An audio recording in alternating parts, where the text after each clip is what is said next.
Hello everyone, कैसे हो आप सभी लोग। वेलकम टू जैसे स्टडी क्लासेस। हम लोगों ने बौद्ध धर्म पढ़ा है।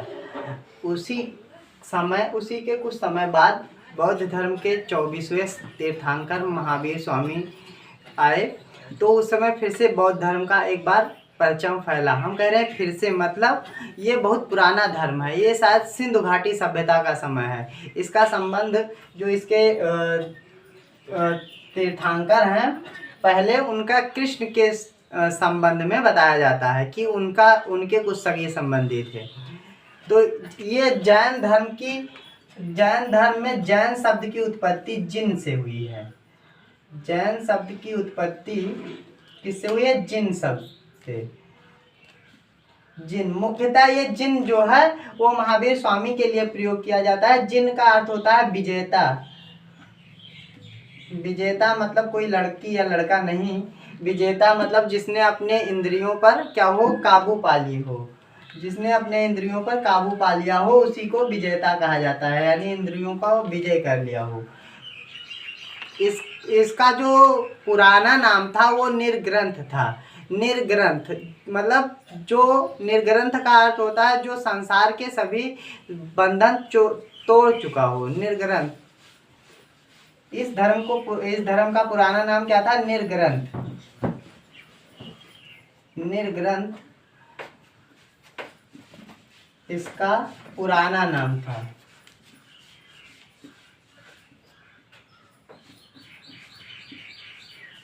निर्ग्रंथ का अर्थ क्या होता है?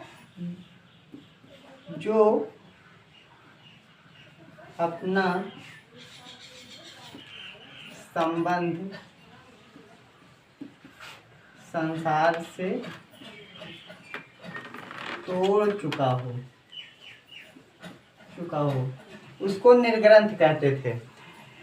इसके जैन धर्म में समय समय पर विभिन्न तीर्थंकर हुए हैं। तीर्थंकर मतलब तीर्थंकर उन्हें कहते हैं जिसे साधन, मतलब जो आपको मोक्ष तक पहुंचाने के लिए जिस साधन का आप प्रयोग करें। तो तीर्थंकर इसमें 24 टोटल कितने तीर्थंकर हुए हैं? तो 24 तीर्थंकर हुए हैं। 24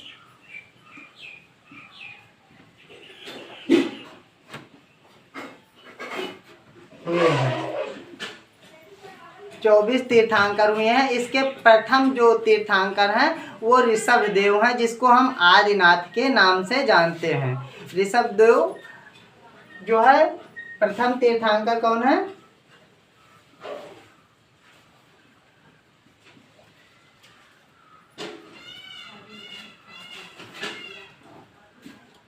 तीर्थंकर ऋषभ देव।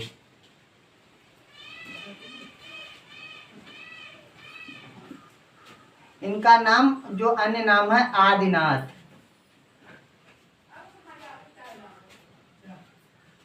आदिनाथ इनका जो अन्य नाम है। और इनका जो माउंट आबू भीलवाड़ा के पास, देलवाड़ा के पास माउंट आबू में इनका एक मंदिर बना हुआ है आदिनाथ का। जो अगले इम्पॉर्टेंट तीर्थंकर हैं वो 22वें तीर्थंकर हैं अष्टनेम। अष्टनेम का जो चिन्ह है वो शंख है। शंख के द्वारा इनको प्रदर्शित किया जाता है। तो 22वें जो है 22वें तीर्थंकर, जो 22वें तीर्थंकर हैं वो अष्टनेम है।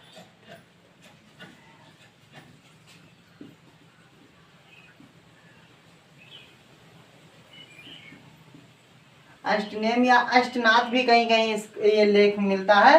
तो अष्टनेम है और इनका जो चिन्ह है वो शंख है। ये आपसे पूछा जाएगा कि शंख किस तीर्थंकर, जैन धर्म के किस तीर्थंकर का शंख चिन्ह द्वारा प्रदर्शित किया जाता है? तो अष्टनेमी जो थे वो 22वें तीर्थंकर थे, इनका था। 23वें तीर्थंकर जो है वो पार्श्वनाथ हैं। पार्श्वनाथ के जो चिन्ह है वो सर्प है, मतलब सिर के ऊपर सर्प है।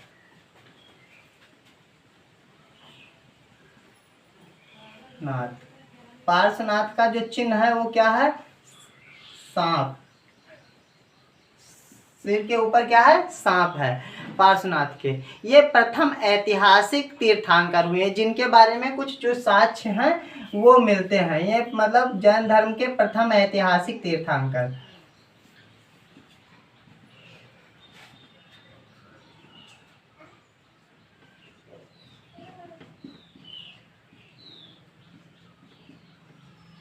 तीर्थंकर थे। इनके बारे में जो जानकारियां हैं हमको इतिहास से मिलती हैं। इन्होंने ही जो जैन धर्म के 5 पवित्र व्रत हैं उन्हीं का प्रतिपादन, उनमें से 4 का इन्होंने प्रतिपादन किया था और लास्ट वाला जो है वो जोड़ दिया था महावीर स्वामी ने, तो 5 हो गए थे। जैसे इन्होंने कहा था सत्य बोलना, सदा सत्य बोलना, अहिंसा मतलब अहिंसा, किसी पर हिंसा न करना, चोरी न करना और धन अपनी ज़रूरत से ज़्यादा न रखना। ये 4 का प्रतिपादन पार्श्वनाथ ने ही किया था। पहला क्या कहा था, सत्य बोलना, कि आप सत्य बोलें। दूसरा का अहिंसा। तीसरा चोरी न करना।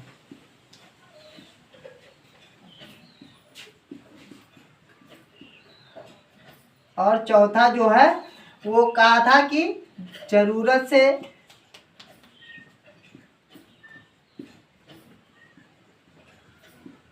ज्यादा धन ना लेना, धन न इकट्ठा करना, मतलब धन संचय ना करना, लिख देते हैं ज्यादा सही है, संचय ना करना। तो इसके इन 4 का प्रतिपादन जो है वो पार्श्वनाथ ने ही किया था और इनका जो चिन्ह है वो सर्प है। अब हम आते हैं, ये कौन थे, 23वें तीर्थंकर थे पार्श्वनाथ। 23वें, 22वें जो थे अष्टनेमी थे और प्रथम जो थे आदिदेव या ऋषभनाथ थे। अब हम आते हैं जो मुख्य रूप से प्रसिद्ध हैं, जिन्होंने जैन धर्म को इस स्थिति पे लेके आए, मतलब इतना फेमस किए, महावीर स्वामी के बारे में थोड़ा जानते हैं।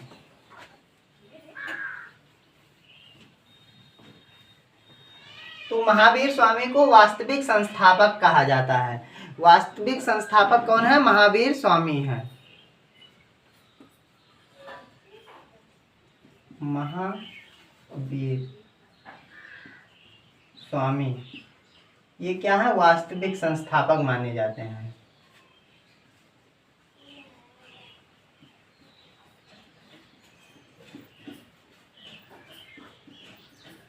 वास्तविक संस्थापक माने जाते हैं महावीर स्वामी।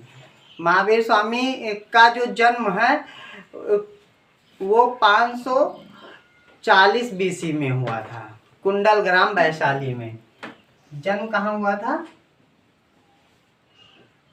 540 BC में, कुंडल ग्राम वैशाली। इनका जन्म कुंडल ग्राम वैशाली में हुआ था और जो इनकी मृत्यु है वो 568 BC में हुआ था, वो पावापुरी में हुआ था। मृत्यु कहाँ हो गई थी, मृत्यु 468 BC में पावापुरी।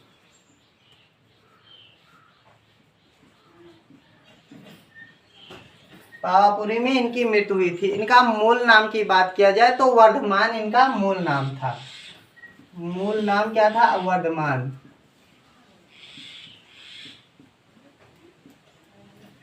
वर्धमान मूल नाम था इनका। और पिता जो थे वो सिद्धार्थ थे। अगर माता की बात किया जाए तो त्रिशला इनकी माता थी। पिता कौन थे, पिता सिद्धार्थ, माता त्रिशला।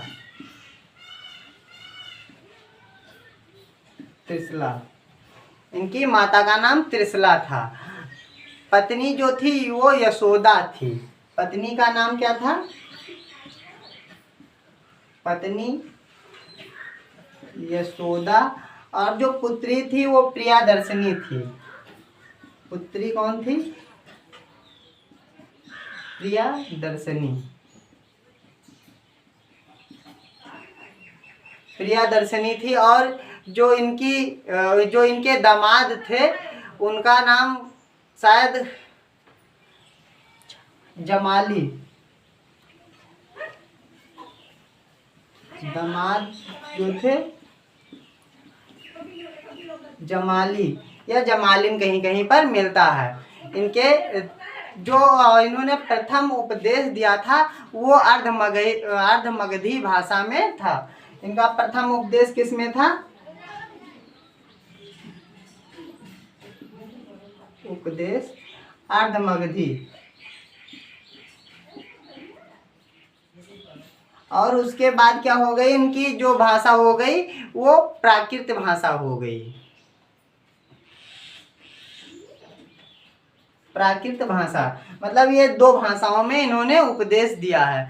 अगर बात किया जाए कि इन्होंने घर कब छोड़ा था, तो 30 वर्ष की अवस्था में अपने बड़े भाई से अनुमति लेके इन्होंने, जिनका नाम नंदीवर्धन था, नंदीवर्धन से आज्ञा लेके इन्होंने अपने घर का त्याग कर दिया था। तो 30 वर्ष की अवस्था में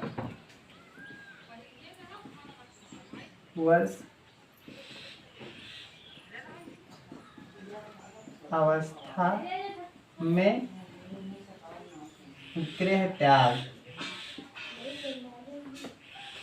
ब्रैकेट में भाई की आज्ञा, बड़े भाई,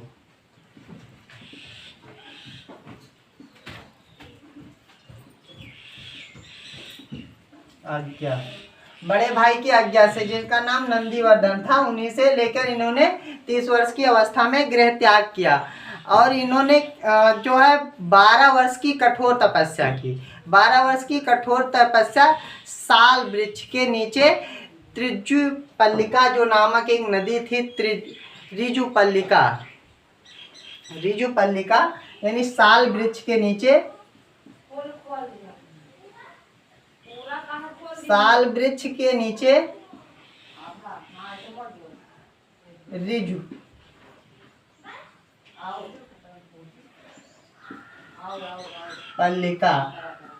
पल्लिका नामक नदी थी। नदी के समीप जो साल वृक्ष, यहीं पर देखा जाए तो जो वो आपके महावीर स्वामी ने 30 वर्ष की अवस्था में गृह त्याग किया और गौतम बुद्ध ने 29 वर्ष की अवस्था में गृह त्याग किया था।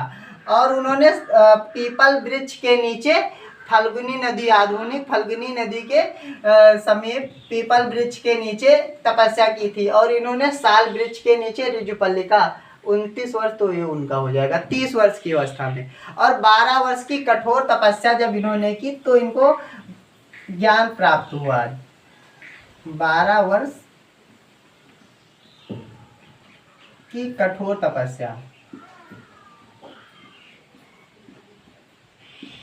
तपस्या की इन्होंने। और उसके बाद क्या हुआ, इनको ज्ञान प्राप्त हुआ तो ये जिन कहलाए, जिसका मतलब क्या हुआ, अद्भुत त्याग या अद्भुत पराक्रम। तो ये ज्ञान प्राप्त के बाद क्या कहलाए, जिन कहलाए। ज्ञान प्राप्ति के कुछ समय के बाद इन्होंने मतलब वस्त्रों का त्याग कर दिया था, तो ये जिन हो गए थे। मतलब इन्होंने अद्भुत पराक्रम कर दिया था, जिसको करने के लिए मतलब कोई ऐसे नहीं कर सकता है, तो ये जिन कहलाए। और इनकी मृत्यु तो ये हमने पावापुरी में बता ही दी, इतने में हो गई। ये है इनकी जीवन कहानी। और जैन धर्म में जैन संगीतियाँ भी हुई हैं। तो जैन संगीतियाँ 2 संगीत हुई है। पहली जो हुई है वो 300 BC में हुई है, जैन संगीत।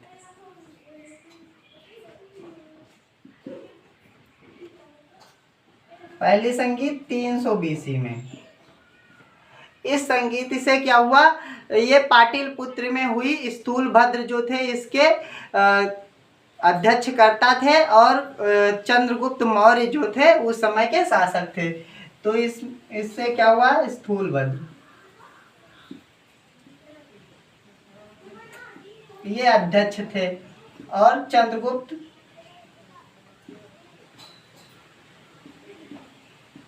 मौर्य जो थे उस समय ये शासक थे। उस समय इससे क्या हुआ, ये दो भागों में बट गया, श्वेतांबर और दिगंबर, ये दो भागों में बट गया। जो बौद्ध अपना जैन धर्म था वो दो भागों में, बौद्ध धर्म हीनयान महायान में दो में बटा था। ये श्वेतांबर और दिगंबर, दिगंबर दो भागों में बट गया। इसका मतलब जो श्वेतांबर जो थे, इसको स्थूल भद्र जो थे ये संरक्षण दे रहे थे, मतलब इसके जो अनुयायी यानी प्रमुख थे वो स्थूल भद्र थे। इन्होंने क्या किया, सफेद वस्त्रों का धारण कर लिया और ये उत्तर भारत में ही रहे, उत्तर भारत में। और दिगंबर जो थे ये दक्षिण भारत में यहीं से चले गए। इनकी जो विचारों में भेद आ गया, इन्होंने इसका जो मतलब संरक्षण किया या अगुवाई किया वो कौन थे, भद्रबाहु थे, भद्रबाहु थे। और ये क्या हुआ, ये नंद थे। इन्होंने क्या कहा कि जिसकी दिशाएं, दिगंबर मतलब जिसकी जो वस्त्र हो जिनका वो दिशाएं ही हो वही है दिगंबर। तो ये दक्षिण भारत चले गए, दक्षिण भारत चले गए। और फिर उसके बाद जो अगली संगीति हुई वो आपकी दूसरी संगीति के बारे में हम यहाँ पढ़ लेते हैं।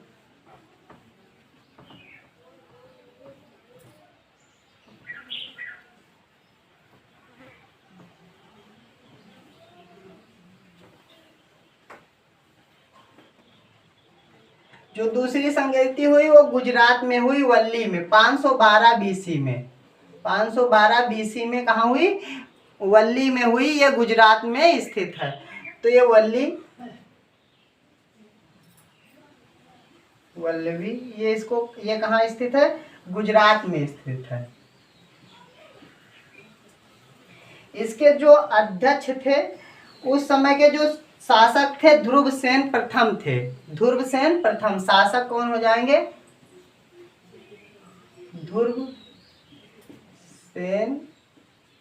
प्रथम, ये हो जाएंगे शासक। और इस समय जो अध्यक्ष होंगे वो आपके गुरुदेव,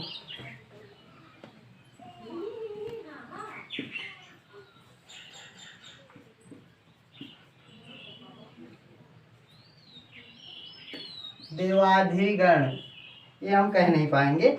इससे क्या हुआ, ये जब बौद्ध संगीत हुई तो इससे अनेक मतलब जैसे स्थूल भद्र से जो शिक्षा, स्थूल भद्र से भद्रबाहु ने जो शिक्षा ली थी, जो कि जैन धर्म की मूल शिक्षा है, जिसको हम 14 पूर्व कहते हैं।